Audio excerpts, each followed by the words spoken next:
Hi hello నమస్తే. అందరూ ఎలా ఉన్నారు? నేనైతే చాలా బాగున్నా. ఈరోజు రెసిపీ వచ్చి కాకరకాయ ఫ్రై. చెప్పాను కదండి, కాకరకాయ ఒక్కొక్కరు ఒక్కోలాగా చాలా రకాలుగా చేస్తూ ఉంటారు. ఇది ఒక రకమైన కాకరకాయ ఫ్రై. చాలా తొందరగా అయిపోతుంది, అలాగే చాలా టేస్టీగా ఉంటుంది.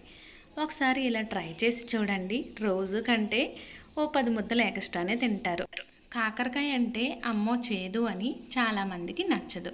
అలాగే చాలా హెల్తీ, చాలా మంచిది అని కూడా చాలామంది ఫేవరెట్ కర్రీ కూడా ఇది. అయితే ఈ ఫ్రై కర్రీని ఎలా తయారు చేయాలో నేనైతే చెప్పేస్తున్నా చూడండి. నేనైతే ఒక అరకిలోకి అయితే కాకరకాయలు తీసుకున్నా. పావు కిలో చేసామనుకోండి, ఒక మనిషికి మాత్రమే వస్తుంది. అంత దగ్గరగా అయిపోతుంది కదా ఫ్రై అయితే. అందుకు ఓ నలుగురికి రావాలి అనుకుంటే ఇలా ఒక అర కేజీ కాకరకాయలు తీసుకొని పైన పొట్టు అనేది తీసామా లేదా అని అనిపించేలా పైన ఇలాగా పైన ఉంటుంది కదా, జస్ట్ దాన్ని మాత్రమే తీస్తున్నాను చూడండి. అసలు తొక్కంటూ సరిగ్గా తీయట్లేదు. ఇలాగే చేసుకోవడం వల్ల కొంచెం చేదుగా ఉన్నా కూడా టేస్ట్ అయితే చాలా బాగుంటుంది.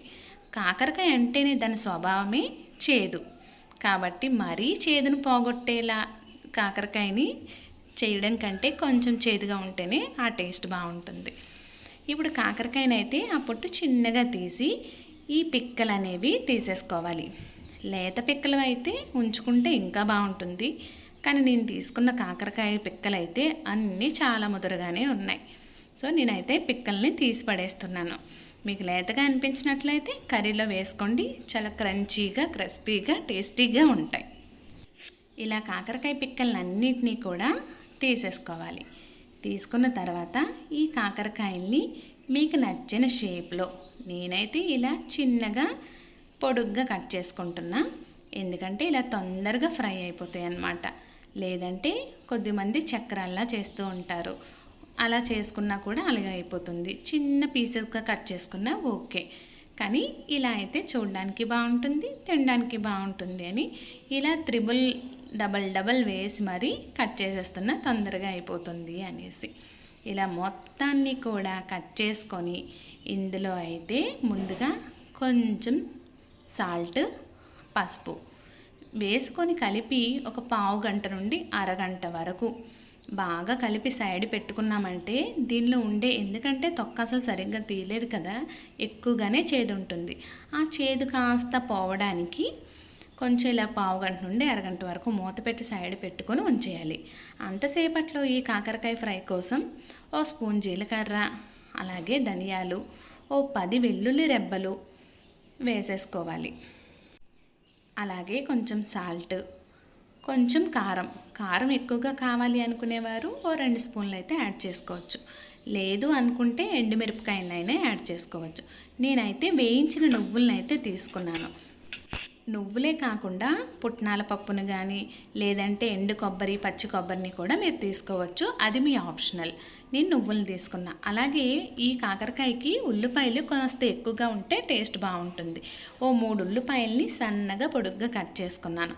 అంతసేపట్లో ఇవన్నీ రెడీ చేసేలోపు ఈ కాకరకాయలు వాటర్ అయితే చూడండి ఎలా వస్తుందో. మనం పసుపు, ఉప్పు పెట్టి సైడ్ పెట్టేసాం కదా, చూడండి వాటర్ అయితే టైం ఉంటే ఎక్కువసేపు ఉంటే ఓకే. నేనైతే ఒక 10 నిమిషాలే ఉంచాను, అయినా కూడా వాటర్ అయితే ఇన్ని వచ్చాయి. ఇదంతా చేదు వాటర్ అనమాట. అవి పక్కకు పడేసుకొని, మీకు అలా వాటర్ అవసరం లేదు తీసుకోవడం అనుకుంటే మీరు డైరెక్ట్గానే ఆయిల్లో వేసేసుకోవచ్చు. ఇప్పుడైతే ఒక కడాయి అయితే తీసుకొని 5 నుండి 6 స్పూన్లు నూనె వేసుకొని ఈ ఉల్లిపాయలు అలాగే కరివేపాకును వేయించుకొని ఓ 2 నిమిషాల తర్వాత కాకరకాయ ముక్కలను కూడా వెంటనే వేసేసుకోవాలి. ఎందుకంటే కాకరకాయ, ఉల్లిపాయలు ఒకేసారి వేసుకోవడం వల్ల 2 మంచిగా ఫ్రై అవుతాయి. లేదంటే ఉల్లిపాయలు తొందరగా ఫ్రై అయిపోతాయి, కాకరకాయ స్లోగా అవడం వల్ల మాడిపోయినట్టు ఉంటుంది. కాబట్టి 2 ఒకేసారి వేసుకొని, అలాగే తొందరగా మగ్గడం కోసం, అంటే సాఫ్ట్గా అయిపోవడం కోసం పసుపుని, కొంచెం ఉప్పుని వేసేసుకొని, మనం మూత అయితే పెట్టనవసరం లేదు. కాకపోతే హై ఫ్లేమ్ టు లో ఫ్లేమ్ అడ్జస్ట్ చేసుకుంటూ మాడిపోకుండా కలుపుకుంటూ ఉండాలి. ఇది ఇలా లో ఫ్లేమ్లోనే ఉంచవలసిన అవసరం అయితే లేదు. కాకపోతే మాడిపోతుంది అనేటప్పుడు లో ఫ్లేమ్లో పెట్టుకుంటూ, అలాగే హై ఫ్లేమ్లో అలా పెట్టుకుంటూ మార్చుకుంటూ ఇలా ఫ్రై అయితే చేసుకోవాలి.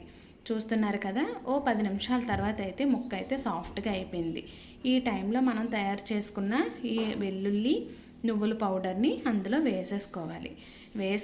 వేసుకున్నాక ఇంకో 5 నిమిషాలు అయితే చక్కగా మొత్తం కలిసేలాగా బాగా కలుపుకోవాలి. ఇదంతా బాగా కలుపుకొని చూస్తున్నారు కదా, ఈ మొత్తం పొడి మొత్తం కాకరకాయ ముక్కలకి పట్టాలన్నమాట.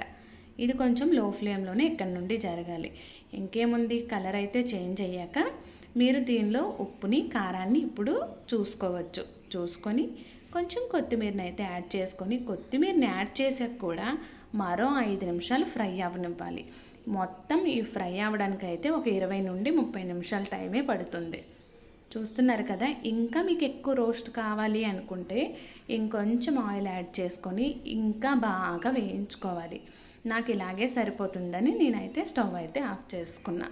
ఇంకేముంది, చక్కగా వేడి వేడి అన్నంలో కాకరకాయ వేసుకొని కలుపుతూ తింటూ ఉంటే ఉంటుంది కదా, మరి ఏ రసం కానీ సాంబార్ కానీ పప్పు కానీ అవసరం లేకుండా ఊరికే దీంతోనే తినేయచ్చు. అంత టేస్టీగా ఉంటుంది మరి ఇలా ఫ్రై. మీరు కూడా ఒకసారి ట్రై చేసి మీకు ఎలా అనిపించింది అనేది కామెంట్ చేయండి. అలాగే వీడియో చూసి వెళ్ళిపోకుండా ఒక్క లైక్ ఇచ్చి సబ్స్క్రైబ్ చేసుకోండి మరిన్ని వీడియోస్ కోసం. అలాగే మంచి మంచి రెసిపీస్ అయితే పెడుతూ ఉంటాను, లైక్ చేయండి. Thanks for watching.